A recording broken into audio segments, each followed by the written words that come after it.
everyone, Happy New Year. I'm Stephanie Orell, and today what I'm going to talk about is my own process of creating goals and themes for my year, so for 2024. Well, to be honest, I get very excited about goal setting, and not actually goal setting, so like what I'm going to achieve, but more how I'm going to process through the year. So I get very excited about this, and one thing that I do is I create a word for the year. And initially I was going to use the word grit, which I've actually talked about in these videos, but in thinking over Christmas break and in spending New Year's with family, the word that came up to me that was the strongest and which I'm going to focus on this year is the concept of gentleness. What does that mean? I'm pretty hard on myself, not in terms of perfectionism. I'm not a perfectionist. I'm pretty low-key about when I produce things, not trying to get everything perfect. So it's not an issue of perfectionism for me. Instead, it is more allowing myself to move slowly and gently through space. So what do I mean by that? Generally get up pretty early, and I have an expectation of myself to progress and to produce work every single day. And if I don't do as much as I think I should, there's really a kind of wave of guilt that comes over me. And that happens with everything.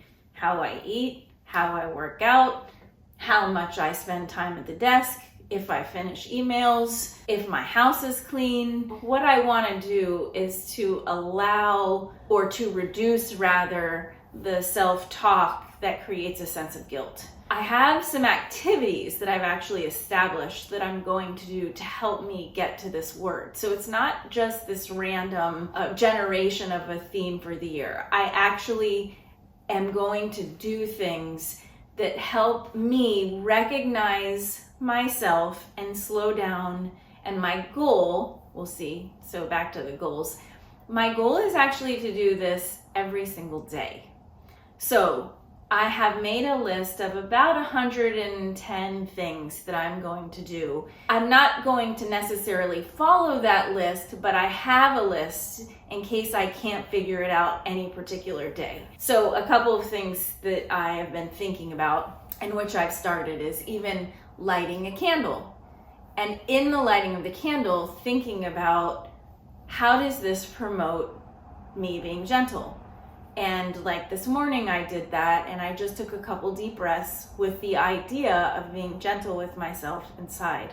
Now, for me, part of what I'm trying to facilitate in myself actually has to do with the fact that I spend a lot of time in a hyper arousal. So I'm not an anxious person, but I'm kind of always going. I work out a lot, I move a lot, I go into New York City a lot, I commute a lot. Everything is kind of rushed.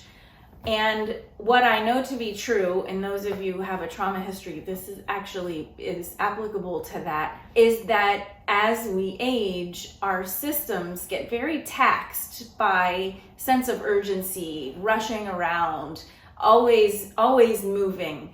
Now, part of me likes that, right? I enjoy working out a lot. And so I'm going to continue to commute. I live in Connecticut. I work in New York City. So I have to commute unless I want to change my job.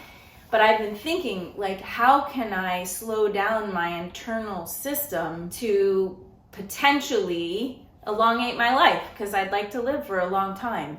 And one of the pieces of data to know about trauma is that it lowers our immune system. It taxes our stress systems. So a prolonged amount of time in high stress actually can shorten your lifespan. And that's been documented through research related to trauma histories. So I offer this to those of you who have a trauma history to think about ways you can actually slow down your system so that your system functions better. And for me, that means thinking about what does it mean to be really gentle with myself. I'm not a person that would do things like go get a manicure or pedicure, although those are on my list because that's something different that will slow me down. How can I be gentle with myself, acknowledge myself, slow myself down, increase my lifespan. That's really a very driving goal for me. But also, I'm pretty hard on other people too. So I have a high level of expectation of those in my life. And one thing I'd like to do is be softer on them when they don't achieve to the level of which I have an expectation. So, and that has to do with students too. So not everybody is going to perform at the level of what I expect. And that doesn't mean anything necessarily, except for that they're making decisions about how much effort they want to put into an activity based on their own life circumstances, which I don't know anything about. So I'm really thinking about this in multiple ways, and I do that every year. So last year, just to give you a second example so that you can think about ways to generate either your own word or your own theme for 2024, was organization. Now, I'm not sure how great I did at that.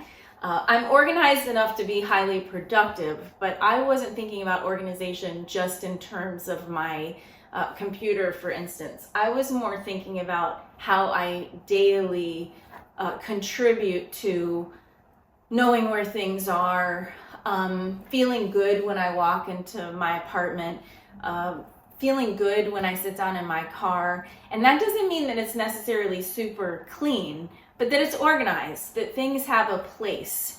And when I thought last year about this, it wasn't just things have a place, but why do I have so many things around that make it difficult for me to get out of the house in the morning? So this actually feeds right back into the idea of gentleness, because if I know where things are, or I'm prepared for the next morning, I'm slower, right? I'm not rushing, I'm not hurried. So last year was all about setting myself up for this theme. I did not think about that consciously. I actually have not thought about it since I was sitting here just now, but it does fit together. So a little bit organic. I think that what that illustrates is trusting ourselves to come up with what might be the best for us or the best for you in any given moment, and generating a goal or a theme for the year, or setting goals around work, or your spiritual life.